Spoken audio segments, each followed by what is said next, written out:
Well, a few years ago, I would have been afraid to ask this question, but now I can ask it because I've had several guests on the podcast who are colleagues of mine who work in this area. Have you explored psychedelics? I just did. Which for one? the very first time. And by the way, these are all illegal unless in a clinical trial. So don't possess or sell these things. You will go to jail. But which ones did you do? So, first of all, it was a awesome experience. Mm-hmm. I didn't know what I was going to get, and I told the people that were organizing this. I asked for a private, because they do like groups. I asked for a private session. And I got like this really beautiful place to go to because they were like, "Do you want us to do it at your house?" I'm like, "Are you out of your fucking mind?" You're like, "Have you seen my house?" I'm like, "No."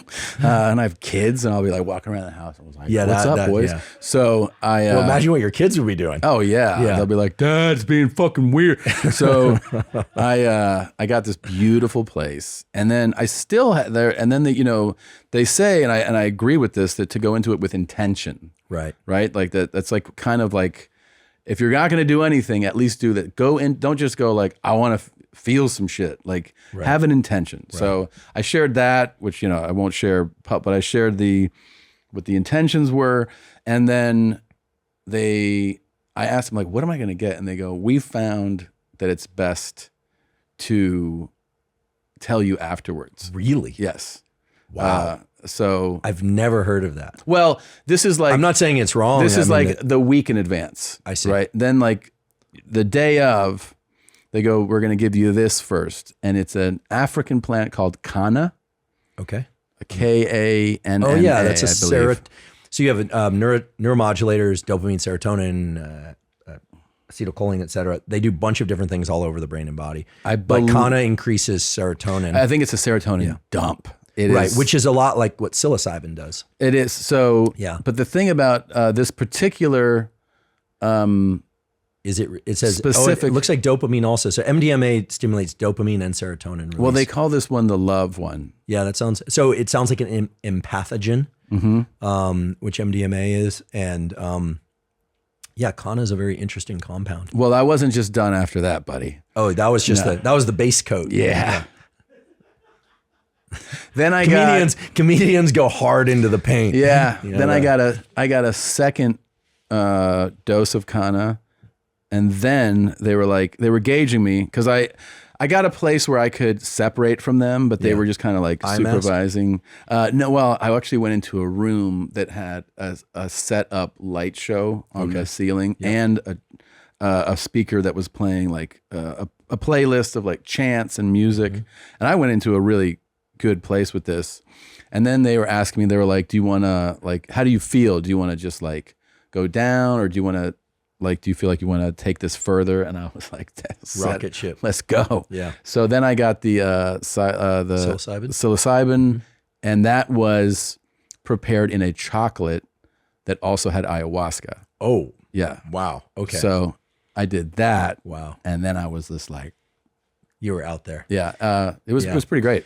Yeah, as I mentioned a few years ago, I would have never brought this up because this stuff was considered super at the edge, right? Academics losing jobs and that kind of thing. I mean, the counterculture movement of the 60s and 70s obviously focused on psychedelics. Yeah. Lucy and the Sky with Diamonds, yada, yada. But meditation and psychedelics were synonymous back then. What happened in the 90s and 2000s is a lot of laboratories took meditation seriously as an exploration. A lot of good science to support meditative practices as ways to improve focus mainly. A lot of people think it's a relaxation exercise. It actually improves focus. We could talk about this. Psychedelics were still kind of earmarked as, drugs that were illicit. Then what's happened in the last really 5 to 7 years is thanks to the incredible work of Matthew Johnson at Johns Hopkins University and a guy named Robin Carthart, who used to be over in London, but who's now at UC San Francisco. Clinical trials started on psilocybin, and then the MAPS group out in California. So this is all done legally, clinical trials with federal taxpayer money done at universities, major universities, looking at the long-term antidepressant effects of things like psilocybin, MDMA in particular for trauma.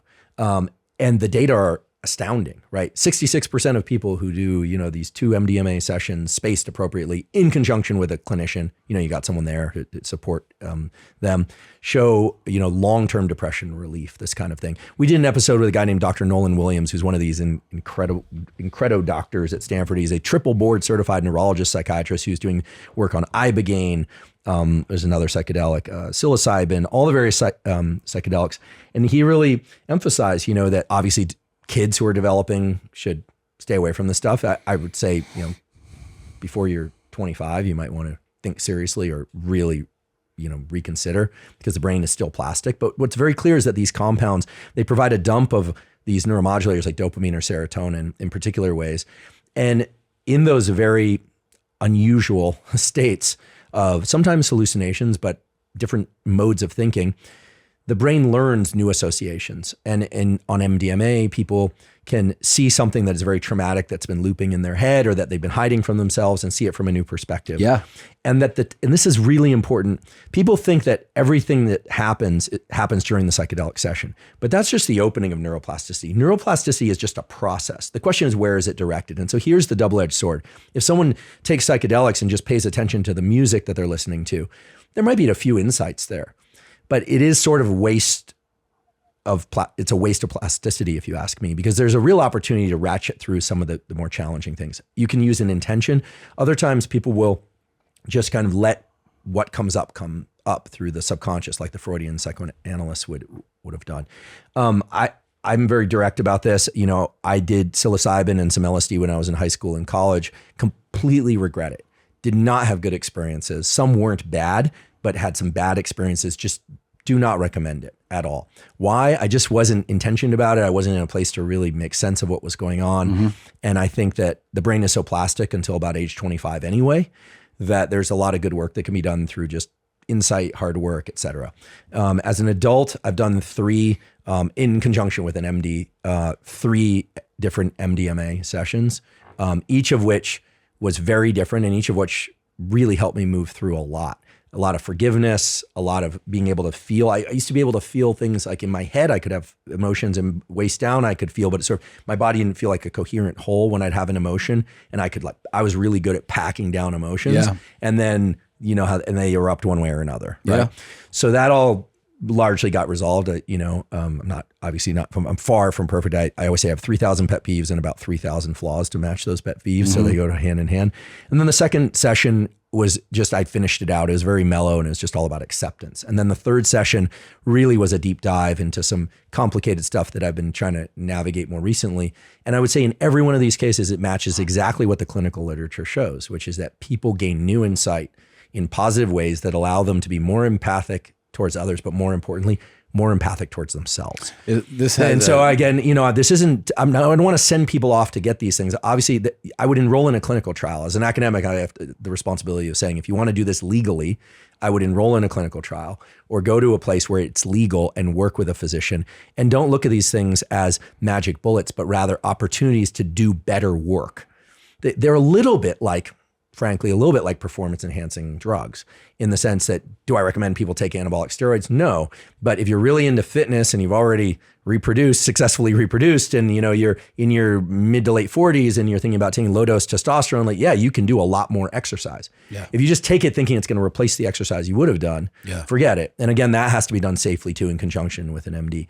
But they really amplify the plasticity process, and the clinical data are astounding. I mean, there's a real shift now among huge academics at the level of government funding. And the last thing I'll say about this, is that I think is important, is that within the veterans community, there's a group called Veterans Solutions. Again, I don't get paid to say this or anything, but I've paid attention to what they're doing. These are former special operators of kind of what they call tier 1 operators and other operators who, basically their careers put them in the face of a lot of stuff, and they're tough as nails, but they come back, and a lot of them are challenged with some of those things. And who wouldn't be, right?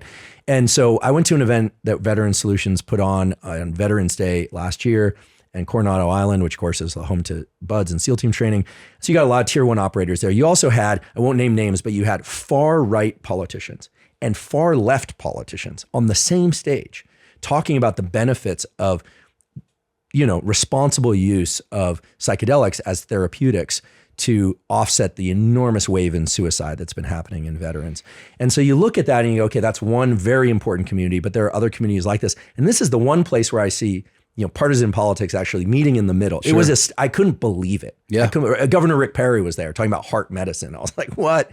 And you had other folks like Rick Doblin from MAPS who was like a conscientious objector. And he had the guts to say that in a room full of tier 1 operators. Sure. I was like, wow. And listen, I was scared for his life, but everyone really centered around the fact that people grow up, have different experiences. And at some point, I really do think that the only opportunity to really meet in the middle for social issues and political issues, economic issues, and everything in between is going to be through plasticity. I think after age 25, people are pretty locked into their modes of thinking, even if they don't like those modes of thinking. They still are, yeah. Totally locked in. There's very little change. Being set in your ways is a real thing. That experience, for me, by the way, I'm already very much looking forward to the next one. Mm-hmm. Bert and Tom and Bert. One goes topless while the other wears a shirt. Tom tells stories and Bert's the machine. There's not a chance in hell that they'll keep it clean. Here's what we call 2 bears, 1 cave.